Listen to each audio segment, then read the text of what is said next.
بات کہتا جاؤں ذہن میں آ گئی۔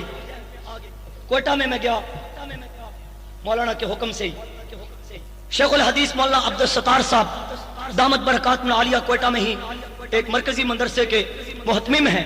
حضرت سے ملاقات ہوئی۔ اصول تو یہی ہے اور خصوصاً پٹھانوں میں کہ سب سے پہلے خیر و عافیت دریافت کرتے ہیں، بٹھاتے ہیں، پھر اگلی بات چیت ہوتی۔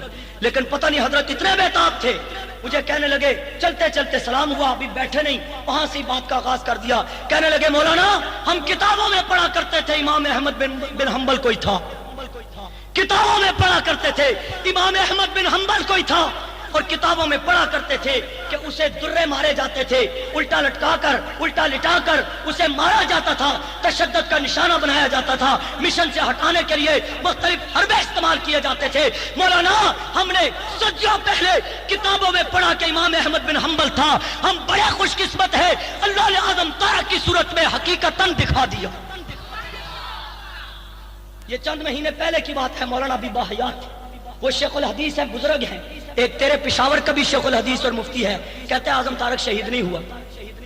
تو بات کر رہا تھا مولانا عبدالستار صاحب کی، حضرت فرماتے ہیں کہ احمد بن حنبل ہم نے دیکھ لیا اور ساتھ جملہ کہا، کہنے لگے احمد بن حنبل کو جب کوڑے لگا کرتے تھے تو ہم نے اس بات کو نوٹ کیا، محسوس کیا وہ برداشت کیسے کرتے تھے۔ پھر امام غزالی رحمۃ اللہ علیہ کی ایک روایت کا حوالہ دیتے ہوئے کہا کہ فرمایا کہ جب اللہ والوں کو تکلیفیں دی جاتی ہے تو ان کی برداشت کی وجہ یہ ہوتی ہے، ادھر احمد بن حنبل کو کوڑے لگتے تھے، ادھر اللہ کی زیارت ہو جاتی تھی، ادھر اللہ کی زیارت ہو جاتی تھی، یعنی کہ اللہ مل جاتا تھا، وہ برداشت ہو جاتے تھے۔ اس لیے کہتا ہوں زخمی دلوں، دل خونبار، آنکھیں اشکبار لے کر بیٹھنے والوں، اعظم طارق کی جدائی کا بے شک غم ہے، لیکن زخمی ہو کر مایوس مت ہونا، یہی زخمی ہو کر زخم لے کر آگے بڑھتے چلے جاؤ، وہ رب کی ذات انشاءاللہ ملے گی۔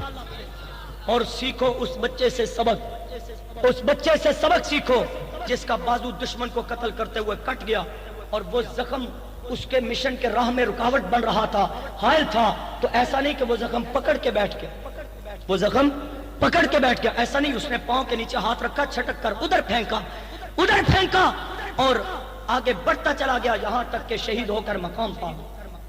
حضرت معاذ اور معوذ دونوں بھائیوں میں سے جو شہید ہوا تھا اس کی بات کی، ٹھیک ہے؟ یہ عزم رکھو، ہمیں زخم ضرور لگے ہیں لیکن ہم نے پرعزم ہو کر کام کرنا ہے۔ انشاءاللہ میری جیل سے لکھی ہوئی تحریر چند دنوں تک آپ کے ہاتھ میں آ جائے گی، اس میں بھی اس کا عنوان نام بھی یہی ہے، زخم اور عزم۔ ہمیں یہ زخم لگے، ان زخموں میں یہ چند دن پہلے بہت بڑا زخم لگ گیا، لیکن ہم پرعزم ہیں انشاءاللہ، ٹھیک ہے؟ اس عزم کے ساتھ آگے بڑھنا ہے یا پیچھے ہٹنا ہے؟ آگے بڑھنا ہے۔ اور حکمرانوں سے بھی کہتا ہوں ہمیں بڑھنے دو، رکاوٹ نہ بنے، ہمیں بڑھنے دو، رکاوٹ